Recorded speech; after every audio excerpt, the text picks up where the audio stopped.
یعنی صحیح راستے پہ نہ ہوئے تو مرتے وقت میں کیا ہوگا، قبر میں کیا ہوگا، حشر میں کیا ہوگا، اور میرے دوستو اس کے پل صراط میں سے گزرتے ہوئے کیا ہوگا، دوزخ میں کیا ہوگا، وہ ساروں کے تو وہ میرے دوستوں سارے حالات کو دیکھ کر بے چین ہو جاتے ہیں، پریشان ہو جاتے ہیں، اور ان کے لیے جسے ماں شور مچاتی ہے کہ میرا بچہ یعنی مطلب یہ کہ وہ آگ میں جا رہا ہے اسے پکڑو، ایسے ہی انبیاء علیہ السلام جو ہیں بے چین ہو جاتے ہیں میرے دوست۔ بس پہلے انبیاء علیہ السلام کو اللہ نے کسی قوم کے لیے یا کسی علاقے کے لیے بھیجا یا کسی زمانے کے لیے بھیجا، لیکن ہمارے حضور اکرم صلی اللہ علیہ وسلم کو اللہ پاک نے تمام دنیا بھر کے انسانوں کے لیے بھیجا اور قیامت تک کے آنے والے زمانوں تک کے لیے بھیجا، اور پھر اللہ رب العزت نے کرم فرمایا کہ اس پوری کی پوری امت کو بھی میرے دوستوں انبیاء علیہ السلام کی نیابت عطا فرما۔ جو اصل کا کام ہوا کرتا ہے وہی نائب کا کام ہوتا ہے، جو تحصیلدار کا کام وہی نائب تحصیلدار کا کام، جو مفتی کا کام وہی نائب مفتی کا کام، جو گورنر کا کام وہی نائب گورنر کا کام۔ تو میرے دوستو اس امت کا بھی وہی کام ہے جو کہ انبیاء علیہ السلام کا کام تھا۔ جیسے انبیاء علیہ السلام کو ہمدردی تھی، خیر خواہی تھی اور شفقت تھی میرے دوستو اپنے زمانے والوں پر، ایسی حضور صلی اللہ علیہ وسلم کو خیر خواہی تھی اور وہ بھلائی چاہتے تھے سارے کے سارے عالم کے انسانوں کی۔ اس کے لیے وہ بے چین رہتے تھے اور ہر وقت اس کے لیے فکر والے اور غمگین اور متفکر رہتے تھے۔ تو میرے دوستوں ہم بھی سارے کے سارے عالم کے انسانوں کے لیے جب ہم فکر مند ہوں گے اور ان کی بھلائی کو سامنے رکھ کے چلیں گے تو ہمیں حضور اکرم صلی اللہ علیہ وسلم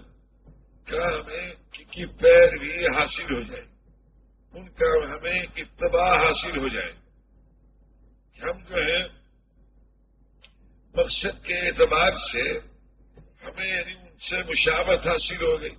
ان کی پیروی حاصل ہو گئی، اور میرے دوستو ہر آن گھڑی اسی مقصد کو ہم سامنے رکھیں اور اس کے لیے محنت کریں، اور محنت بھی حضور صلی اللہ علیہ وسلم کے طریقے سے ہی کریں گے۔ کسی اور طریقے سے اگر کریں گے تو ہم اصل مقصد پہ نہیں پہنچ سکیں گے۔ بس بھائی اور دوستو یہ عرض ہے آپ حضرات کی خدمت میں کہ ہم جو ہے اپنے آپ کو حضور اکرم صلی اللہ علیہ وسلم کا متبع سمجھ کر، پیروکار سمجھ کر، پیروی کرنے والا سمجھ کر ان والے مقصد کو ہم اپنا مقصد بنانے کہ سارے عالم کے انسانوں کا غم ہمارے میں ہو، ان کا درد ہمارے میں ہو، ان کا فکر ہمارے میں ہو، اور ہم ان کی دل سے خیر خواہی چاہیں، چاہے وہ کالے ہوں، گورے ہوں، سرخ ہوں، سفید ہوں، کسی علاقے کے رہنے والے ہوں۔ اور میرے دوستو ہم سارے کے سارے عالم کے انسانوں کے خیر خواہ ہیں، ہمدرد ہیں، ہم کھانے والے ہیں، فکر کرنے والے ہیں۔ لیکن اگر میرے دوستو ہمارے میں یعنی سارے عالم کے انسانوں کا غم نہیں ہے تو پھر ہمیں حضور صلی اللہ علیہ وسلم کا پورا اتباع حاصل نہیں، پوری پیروی حاصل نہیں، سمجھے بھائی۔ تو اب ہم یہ چاہتے ہیں میرے دوستو جیسے اللہ رب العزت نبی کو ذریعہ بناتا ہے کسی قوم یا کسی علاقے کی ہدایت کا، اور حضور صلی اللہ علیہ وسلم کو اللہ نے ذریعہ بنایا سارے عالم کے انسانوں کی ہدایت کا، اور سارے عالم کے انسانوں کو ہدایت عطا فرمائی آپ کے ذریعے سے، اسی طرح میرے دوستو یہ جو موجودہ امت ہے یہ بھی حضور صلی اللہ علیہ وسلم ہمارے مقصد کو اپنا مقصد بنا لے، اور جب یہ اس مقصد کو اپنا مقصد بنائے گی تو اللہ پاک اس کو ذریعہ بنائے گا سارے عالم کے انسانوں کی ہدایت۔ سمجھے بھائی؟ کیونکہ نبی کا جو بدل ہوتا ہے وہ مجموعہ ہوتا ہے، وہ ایک آدمی نہیں ہوا کرتا، فرد نہیں ہوا کرتا میرے دوست۔ اور پھر جتنے بھی احکامات ہیں وہ سارے کے سارے بحیثیت امت کے ہماری طرف متوجہ ہیں۔ اللہ پاک نے اس امت کے ساتھ معاملہ کیا ہے کہ پوری کی پوری امت کو مبعوث فرمایا ہے، نبی والے مقصد کے لیے کھڑا کیا، نبی والے مقصد کے لیے بھیجا ہے۔ تو بھائی دوستو، پوری کی پوری امت کو حضور اکرم صلی اللہ علیہ وسلم بڑے عالی مقصد پہ لے آنا، بھائی اس کے لیے ہمیں محنت کرنی پڑے گی، کوشش کرنی پڑے گی، کیونکہ جتنی دنیا میں محنتیں چل رہی ہیں وہ ساری کی ساری میرے دوستو یہ کائنات کی بنیاد پر اس وقت محنتیں چل رہی ہیں۔ سمجھے بھائی؟ تو ہم جو ہے کائنات کی بنیاد پر ہماری محنت نہیں ہوگی، بلکہ اس بنیاد پر ہماری محنت ہوگی کہ انسان کے بدن سے جو انسان جس شعبے سے بھی تعلق رکھتا ہے اس کا عمل جو ہے میرے دوستوں حضور صلی اللہ علیہ وسلم کے بتلائے ہوئے طریقے پر آ جائے گا تو اللہ پاک اپنی قدرت سے اس کو اس دنیا میں بھی کامیاب فرمائے گا اور آخرت میں بھی کامیاب فرمائے گا۔ تو میرے دوستوں ہماری کامیابی کی جو بنیاد ہے وہ اللہ پاک نے اپنی قدرت سے جو کچھ پیدا فرمایا ہے اس پہ نہیں ہے، بلکہ اللہ پاک کی قدرت سے نفع حاصل کرنے کے لیے اللہ نے جو اعمال مرحمت فرمائے ہیں ان اعمال کو حضور صلی اللہ علیہ وسلم کے طریقے سے کر کے اللہ پاک کی ذات سے تربیت حاصل کرنا، حفاظت حاصل کرنا، عزت حاصل کرنا، راحت و چین و سکون، خوشی و مسرت حاصل کرنا اس دنیا میں بھی اور میرے دوستوں مرنے کے بعد بھی، یہ ہماری بنیاد ہے۔ اسی بنیاد پر میرے دوستوں ہمیں یعنی محنت کرنی ہے اور پوری کی پوری امت کو اس محنت پر اٹھانا ہے۔ اب ہماری کم قسمتی جو ہے وہ یہ ہے، ایک تو میرے دوستوں امت جو ہے اپنی اصل بنیاد سے ہٹ، ایک بات دوسرے یہ اپنا مقصد بھی اس کا گم ہو گیا۔ مولانا محمد الیاس صاحب ہم خدا رکھے کہ ہم راستے سے ہٹے ہی نہیں ہیں بلکہ بہت دور جا پڑے، راستے سے ہٹے ہی نہیں بلکہ بہت دور جا پڑے، بنیاد بھی وہ نہ رہی اور میرے دوستوں مقصد بھی وہ نہ رہا اور طریقہ بھی وہ نہ رہا۔ سمجھے بھائی؟ پھر اگلی بات یہ ہے کہ انبیاء علیہ السلام کے خصائص میں سے ہے یہ کہ میرے دوستوں انبیاء علیہ السلام ہر آن ہر گھڑی میرے دوستوں آخرت کی طرف متوجہ رہتے ہیں، وہ مرنے سے پہلے کی زندگی کی طرف متوجہ نہیں رہتے۔ میرے دوستوں یعنی دین کا جو مزاج ہے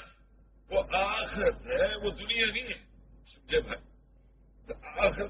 آخرت کو سامنے رکھ کے جو ہم چلیں گے اس کا اللہ نے وعدہ فرمایا ہے کہ جو آخرت کو سامنے رکھ کے چلے گا ہم اس کی آخرت کو بھی درست کر دیں گے، ہم اس کی دنیا کو بھی درست کر دیں گے۔ سمجھے بھائی؟ اس کے ساتھ یعنی خود بخود ہی اللہ پاک اس زندگی کو بھی درست فرمائیں گے اور میرے دوستوں آخرت کی زندگی جب ہماری ٹھیک ہو جائے گی تو وہ سڑک بنتے بنتے اس دنیا میں بھی داخل ہو جائے گی اور اللہ پاک جو ہے اس دنیا میں بھی ہمیں کامیاب فرما دے گا۔ تو میرے بھائیوں اور دوستوں ہر آن گھڑی آخرت کی ضرورتوں کو سامنے رکھ کے چلنا، یہ انبیاء علیہ السلام کا یہ اس کی یہ خصوصیت۔ ہم بھی جو ہے آخرت کو سامنے رکھ کے چلے. ہماری جو بنیاد ہے وہ یہ دنیا میں جو حالات آتے ہیں یا دنیا میں جو ہماری ضرورتیں آتی ہیں ان کو سامنے رکھ کر نہیں چلیں گے بلکہ مرنے کے بعد کی ضرورتوں کو سامنے رکھ کر چلیں گے. اور میرے دوست کو اس کے لیے جو ہے کیا کرنا ہوگا وہ بھی انبیاء علیہ السلام والے مزاج پہ آنا ہوگا کہ انبیاء علیہ السلام جو ہے میرے دوستوں کبھی اپنے ساتھی نفع کو دیکھ کے نہیں چلتے بلکہ پوری کی پوری امت کے اس کے نفع کو سامنے رکھ کر اپنی قوتوں کو صرف کرتے. ہم بھی میرے دوستوں جو ہے اپنے نفع کو سامنے نہیں رکھیں گے اپنی قوم کے یا اپنے علاقے کے یا اپنے زمانے کے بلکہ سارے عالم کے انسانوں کے نفع کو سامنے رکھ کر ہم اپنی قوتوں کو خرچ کریں. سمجھے بھائی؟ تو جب ہم اس مزاج پہ ہوں گے میرے دوستوں تو ہمیں حضور صلی اللہ علیہ وسلم کی نقل نصیب ہو جائے. ایک تو سارے عالم کے انسانوں کے ساتھ ہمیں ہمدردی ہے اور ان کی خیر خواہی ہے اور آخرت ہمارے سامنے ہے اور ہم اپنی ذاتی جو ضرورتیں ہیں اور اپنے گھر کی جو ضرورتیں ہیں اور ہمارے کاروبار کی جو ضرورتیں ہیں ہماری قومی ملکی علاقائی جو ضرورتیں ہیں ہم ان کو قربان کریں گے سارے کے سارے عالم کے انسانوں کی آخرت کی ضرورتوں کو سامنے رکھ کر جب ہم ان قوتوں کو خرچ کریں گے تو ہمیں حضور صلی اللہ علیہ وسلم کی نقل نصیب ہو جائے. بس تو اللہ رب العزت نے میرے دوستوں ہدایت کے آنے کا جو ذریعہ بنایا ہے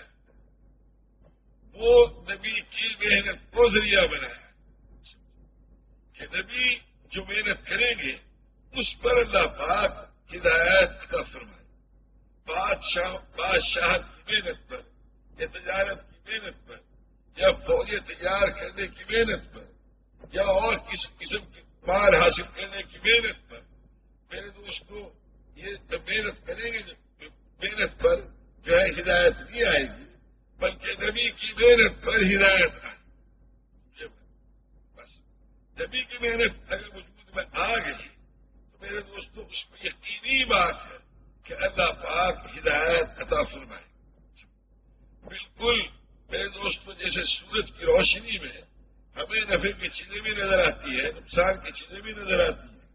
یا چیزوں کے نفع بھی نظر آتے ہیں نقصان بھی نظر آتے ہیں ایسی ہی جب ہدایت آئے گی تو میرے دوستوں یقین کے اوپر اللہ پاک کی طرف سے کیا انعامات ملیں گے وہ کھلے ہمیں آنکھوں نظر ہیں اور اعمال پر اچھے اعمال پر جو کامیابی آتی وہ بھی نظر آئیں گی برے اعمال پر جو پریشانی مصیبتیں آتی ہیں وہ بھی ہمیں نظر آئیں اور ہم جو ہے اچھے اعمال کی طرف ایسے دوڑیں گے جیسے آج لوگ اقتدار کی طرف دوڑتے ہیں مال کی طرف کو دوڑتے ہیں اور میرے دوستوں برے اعمال سے ہم ایسے بچیں گے جیسے کہ آدمی سانپ یا بچھو کو دیکھ کر اس سے دور بھاگتا ہے ایسے ہی برے اعمال سب ایسے ہی بھاگیں گے جب ہمیں ہدایت مل جائے. لیکن میرے دوستوں صرف ہمیں نہیں ملے گی ہمیں بھی ملے گی بلکہ سارے عالم کے انسانوں کو اللہ پاک ہدایت عطا فرمائے کھلی آنکھوں نظر آئے. ایک وقت ایسا تھا کہ ہندو راجے بھی یہ سمجھتے تھے کہ اگر ہمارے راج میں یا ہماری حکومت میں کہیں ظلم ہو گیا تو بھائی ہمارے پاس راج نہیں رہے اور ہماری حکومت ختم ہو جائے گی. لیکن آج کم قسمتی سے میرے دوستوں دیندار سے دیندار مسلمان کو بھی یہ نظر نہیں آتا سمجھے بھائی کہ اگر ہمارے سے کوئی ظلم ہو گیا کیا ہم سے کوئی گناہ ہو گیا تو بھائی اس کا اتنا زبردست نقصان ہو جائے گا اور ہمارے سے نامعلوم کتنی نعمتیں ہم سے چھن جائیں گی اور کتنی مصیبتیں ہمارے اوپر آ جائیں گی. اس لیے بھی اس بات کی محنت کرنا کہ بھائی اعمال میں لگے رہیں، اس فکر میں لگے رہیں جس سے کہ ہمیں ہدایت میں ترقی حاصل ہوتی رہے۔ اب میرے دوستو، ایک محنت ایسی ہے کہ جس محنت پر چند افراد کو ہدایت مل جائے، ایک محنت ایسی ہے کہ ایک ملک والوں کو ہدایت مل جائے، ایک محنت ایسی ہے کہ سارے عالم کے انسانوں کو ہدایت مل جائے۔ ہم اور آپ جو جمع ہوئے ہیں میرے دوستو، اس میں دیکھو بھائی، وہ وہاں اس کرم میں مولانا محمد الیاس صاحب ہے، نماز انہوں نے نماز پڑھائی۔ جب نماز کے لیے کھڑے ہوئے تو پہلی صف میں ان کے بالکل پیچھے مولانا عبدالعزیز صاحب آج کل سرگودے میں وہ تھے، ان کے ساتھ ہی میں کھڑا، تھوڑے سے فاصلے پر جو ہے حضرت مولانا حضرت شیخ العزیز صاحب، ان سے تھوڑے سے فاصلے پر حضرت مولانا شاہ پرکاش صاحب آئے ہوئے۔ نماز ہوئی، نماز اسلام پھیرنے کے بعد جب امام مقتدیوں کی طرف منہ کر کے بیٹھتا ہے تو فرمانے لگے مولانا الیاس صاحب ہیں اس طرف مولانا عبدالعزیز صاحب سے، حافظ صاحب، وہ کیا حدیث ہے کہ سارے کے سارے مومن ایک جسم کی طرح سے تو چنانچہ انہوں نے اس کا متن جو تھا پڑھ، سارے مومن ایک جسم کی طرح سے، اگر آنکھ میں تکلیف تو سارے بدن میں تکلیف، سر میں تکلیف تو سارے بدن میں تکلیف۔ چونی انہوں نے یہ بات فرمائی تو مولانا الیاس صاحب ہم فرمانے لگے بس حافظ صاحب ہم یہی کہیں کہ اگر دنیا میں کہیں کوئی مسلمان گناہ کرتا ہے اس کا اثر پوری کی پوری امت پر پڑے گا،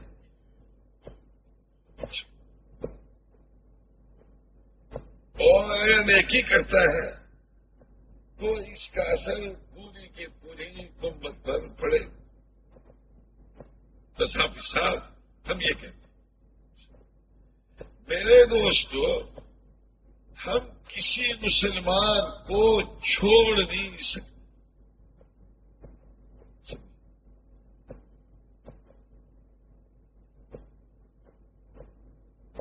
کسی مسلمان، کوئی بھی مسلمان اگر صحیح مزاج پہ نہ ہو اور صحیح مقصد پہ نہ ہو تو اس کا اثر ساری امت پر پڑے گا۔ ہمیں محنت کر کے، کوشش کر کے، جدوجہد کر کے ہر مسلمان کو میرے دوستوں صحیح مزاج پر لانا پڑے گا۔ وہاں کراچی میں ایک مسجد ہے، نایاب مسجد کے لئے ولی سعید خان صاحب اور میں بشیر صاحب اور میں اور ایک اور صاحب تھے ہمارے ساتھ، ہم جا رہے ولی صاحب فرمانے لگے کہ میں ملکوں کی دعوت کیسے دینی، ملکوں کی تشکیل کیسے کرنی، میری زبان سے نکل گیا، میں نے کہا صاحب آپ بڑے سیدھے ہیں۔ میں نے کہا بات یہ ہے کہ پورے دین کے بغیر حفاظت نہیں، پورے دین کے بغیر حفاظت نہیں ہے اس دنیا میں نہ آخر۔ تو پورا دین یہ نہیں ہے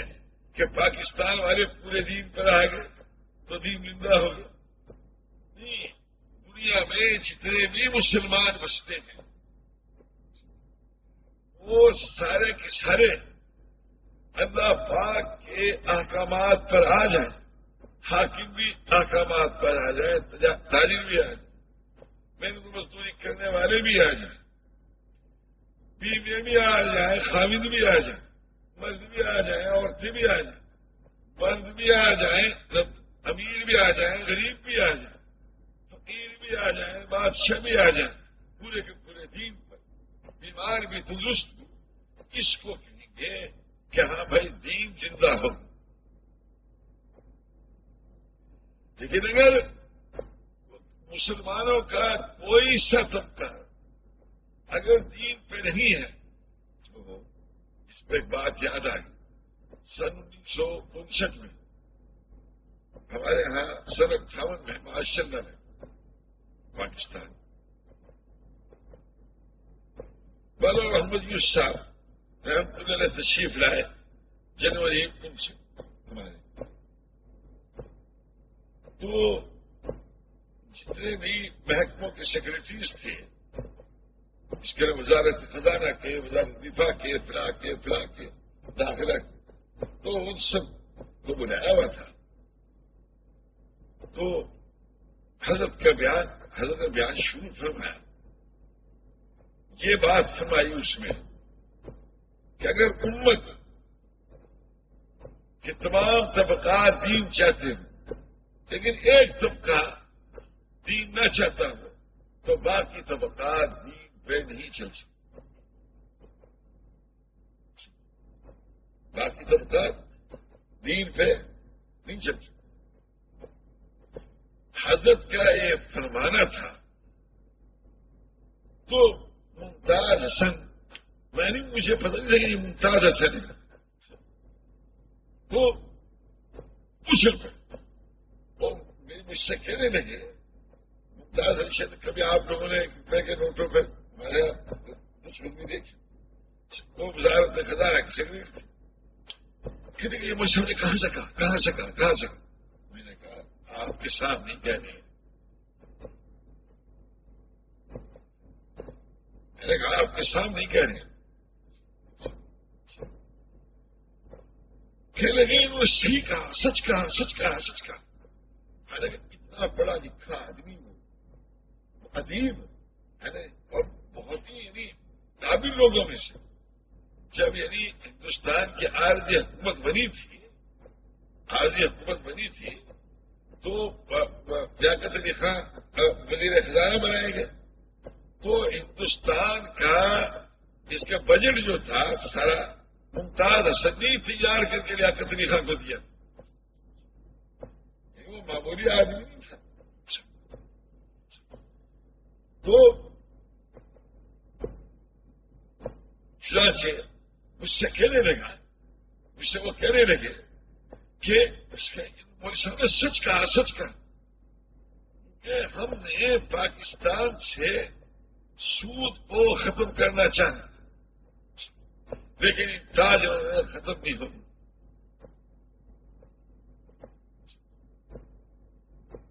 یہ سچ کہا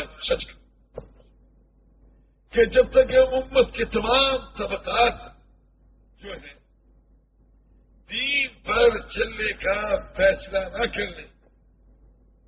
اس وقت تک پورا کا پورا دین زندہ نہیں ہو سکتا۔ جی بھائی، آج ہمارے یہاں وہ کہیں میواتی کہیں میں نے کہا بھائی اس کا میواتی ہو چاہے گجراتی ہو چاہے پنجابی ہو چاہے سندھی ہو، یہ سارے کے سارے جو بھی مسلمان ہیں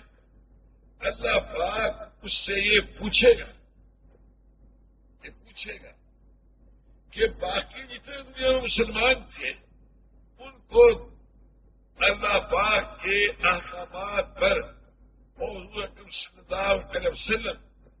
ہمارے عالی مقصد پر لانے کے لیے تم نے محنت کی ہے کہ نہیں کی؟ اگر محنت کی ہے تو کیا کی؟ یہ پوچھے ہمارے یہاں بہت زبردست عالم انور شاہ صاحب رحمۃ اللہ کے یعنی خصوصی ان سب جو بہت شاگردوں میں سے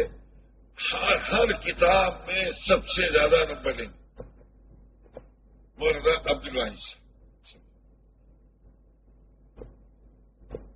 اور ہمارے مولانا صاحب تھے مولوی عبید اللہ عنہ، وہ دونوں بیٹھے تھے. میں نے ان سے کہا، میں نے کہا تم جو اس میں جمعے میں کہتے ہو کہ تو ایسا ہے اور فلاں وزیر ایسا، فلاں وزیر ایسا، فلاں وزیر ایسا ہے، یہ تم سارے کے سارے اپنے خلاف اللہ پاک کے یہاں گواہ تیار کر رہے ہو. یہ کیسے؟ میں نے کہا ایسے. ایک تو اللہ رب العزت نے کہیں یہ حکم نہیں دیا کہ وہ مسلمانوں کے عیب کو عام طور پہ بیان. ایک بات.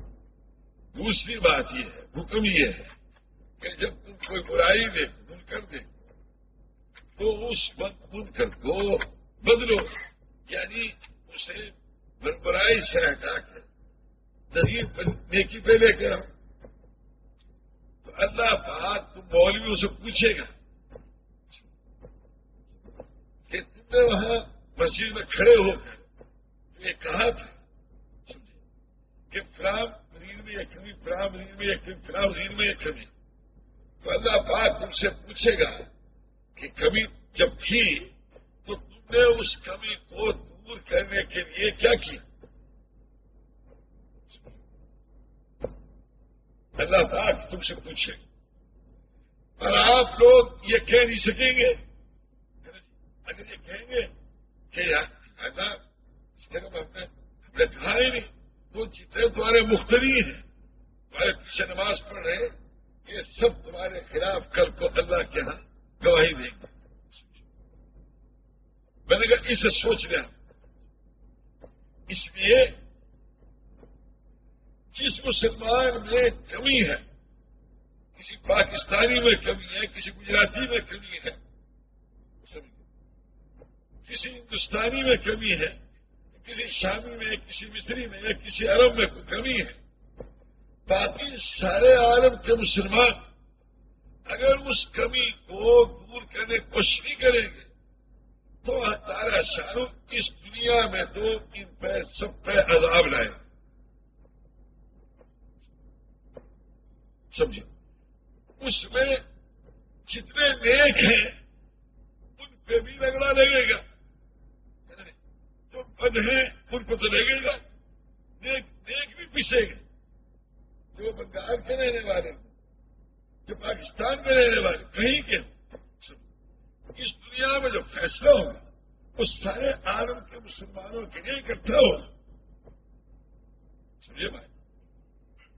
سارے عالم کے مسلمانوں کے. وہ ہمارے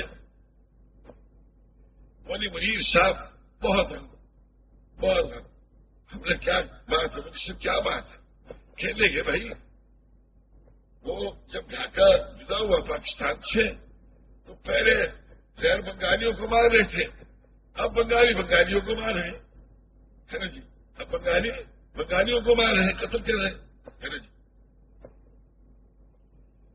یہ کیا ہو رہا ہے؟ ہم نے کہا مولوی صاحب آپ بڑے سیدھے بھائی، یہ تو سارے عالم کے مسلمانوں کے لیے پیسہ اکٹھا ہے، جو بنگالی ہو جائے غیر بنگالی کہیں بھی ہو. آخر شاد میں تو بنگالی بھی بستے ہیں، شاد میں جو مسلمان ایک دوسرے کو قتل کر رہے ہیں، کہ شاد میں قتل کر رہے ہیں، کہیں یمن اور سعودی عرب کی سرحد پہ لڑائی ہو رہی ہے، کہیں سوڈان والے آپس میں لڑ رہے ہیں، کہ مصری ایک دوسرے کو قتل کر رہے ہیں. یہ تو سارے عالم کے مسلمانوں کے لیے فیصلہ ایک ہی ہے. تو میرے دوستو ہم یہ نہ سمجھیں، ہے نا جی، کہ اگر ہم نیک ہو گئے تو اس سے پوری کی پوری امت کو مسئلہ حل ہو جائے. نہیں، ساری امت کے ساتھ ہمیں بھی پسنا ہو. حضرت جبرائیل علیہ السلام کو اللہ نے حکم دیا کہ فلاں بستی کو الٹ دو، فلاں بستی کو الٹ دو. وہ گئے الٹنے کے لیے تو دیکھا ایک عابد عبادت میں لگا ہوا. اللہ پاک سے آ کے عرض کیا کہ آجا، وہاں تو ایک عابد ہے. اللہ تعالیٰ فرمایا جب بھی الٹ کہ میری نافرمانی ہوتی رہی اور اس کے ماتھے پہ بل تک نہ آئے. سمجھے بھائی؟ جب بھی الٹو اور سن، یہود میں صاف قرآن پاک میں کہ اہل کتاب یہود تھے، ان میں بھی نیک لوگ تھے جو بھلائی کا حکم کرتے تھے، برائی سے روکتے تھے، ذکر کرتے تھے، نماز پڑھتے، تہجد پڑھتے تھے، سمجھے؟ لیکن کیونکہ وہ افراد تھے، پوری کی پوری پورے یہودی پورے دین پہ نہیں تھے، اس لیے سب پر ہی رندہ پھر گیا، سمجھے بھائی؟ ساروں کی ہی پکڑ ہو گئی۔ تو ہم اس وجہ سے عرض کر رہے ہیں میرے دوستوں کہ یہ نظریہ جو ہے میرے دوستوں امت کبھی اس سے بلا چکی۔ دیکھو بھائی، ہم مولانا صاحب ہم تیرے خدمت میں جاتے ہیں، اور بھائی اس کرم یعنی مغرب کے بعد نفل پڑھنا، ذکر کرنا، عشاء کے بعد سورہ الف لام میم سجدہ پڑھنا، سورہ ملک پڑھنا، اور بھائی میرے دوستوں آپ کو تہجد پڑھنا، ذکر بھی کرنا، سب کچھ کرنا۔ اور بات یہ کہ بھائی جو ہے یعنی کہ بھی اپنی ترقی کرتے کرتے کرتے کرتے کرتے شروع کی منزلیں طے کرتے کرتے اپنے میں محبت، اللہ کی محبت پیدا کرو، اللہ کا خوف پیدا کرو، محبت الہی، خشیت الہی اور توکل اور اس کے زہد اور قناعت اور دنیا سے بے رغبتی، یہ ساری کی ساری صفات اپنے میں پیدا کرو۔